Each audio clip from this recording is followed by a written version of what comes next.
In the past 72 hours, 2 women reporters at separate national news outlets were attacked with violent and sexist language for sending tweets and reporting on an interview.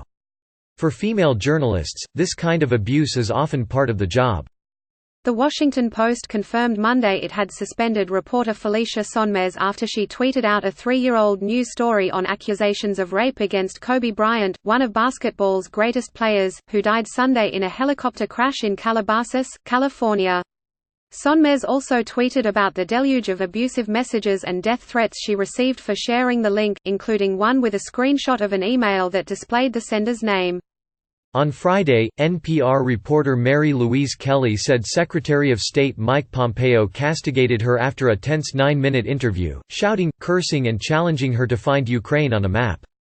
Comments on news stories about the incident range from, "What a nasty little smirk on that useless woman," to calling Kelly disgusting. Pompeo said Kelly agreed to an off-the-record, post-interview conversation, but Kelly said that was untrue. Pompeo does not deny his tirade. While newsroom responses to these 2 incidents were different, the Post suspended Sonmez, but NPR has stood by Kelly. They have much in common.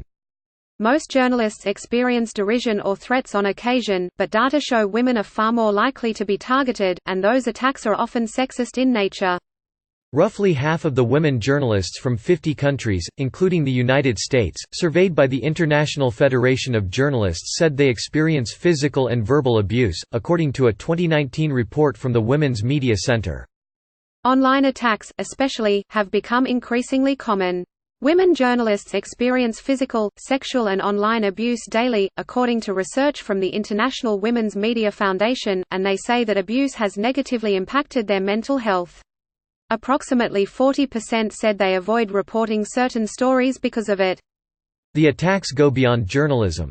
Girls and women on the Internet are degraded, bullied, stalked and threatened, often with little support for their mental health and few consequences for their harassers.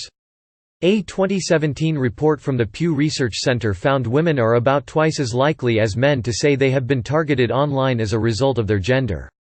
Experts say the capacity of online attacks to erode the institution of journalism is especially concerning. It's really hard to convey to people the scope of this kind of harassment, the viciousness of it, and the onslaught that many women journalists experience every day, said Elisa Liz Munoz, executive director of the International Women's Media Foundation. What surprises me, is when I still talk to people who are in the industry, even if only tangentially, who aren't aware that this is actually a day-to-day experience.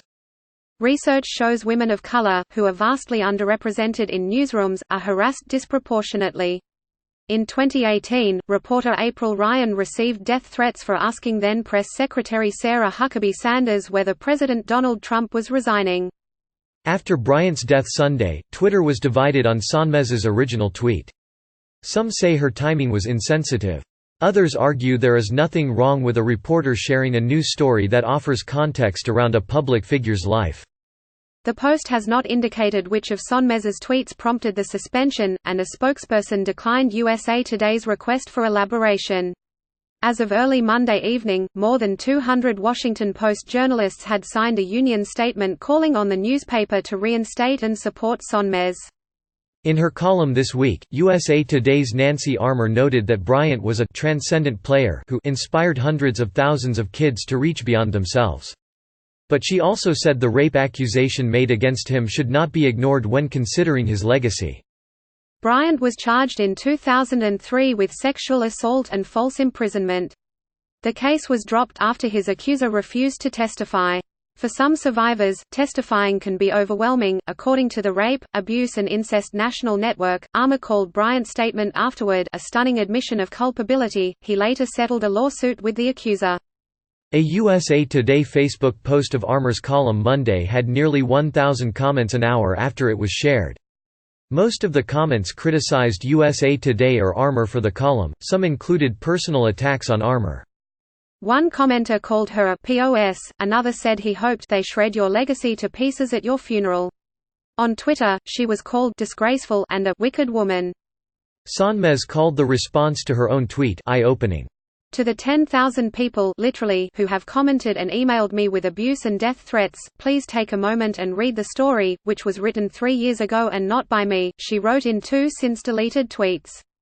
Any public figure is worth remembering in their totality, even if that public figure is beloved and that totality unsettling. That folks are responding with rage and threats toward me, someone who didn't even write the piece but found it well reported, speaks volumes about the pressure people come under to stay silent in these cases."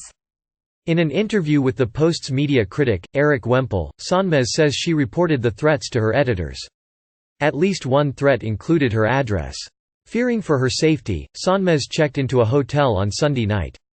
Danielle Citron, a University of Maryland law professor who studies Internet threats, wrote in a 2009 paper for the Michigan Law Review that victims of Internet harassment are routinely dismissed as overly sensitive complainers. This is exactly what some Twitter users suggested about Sonmez.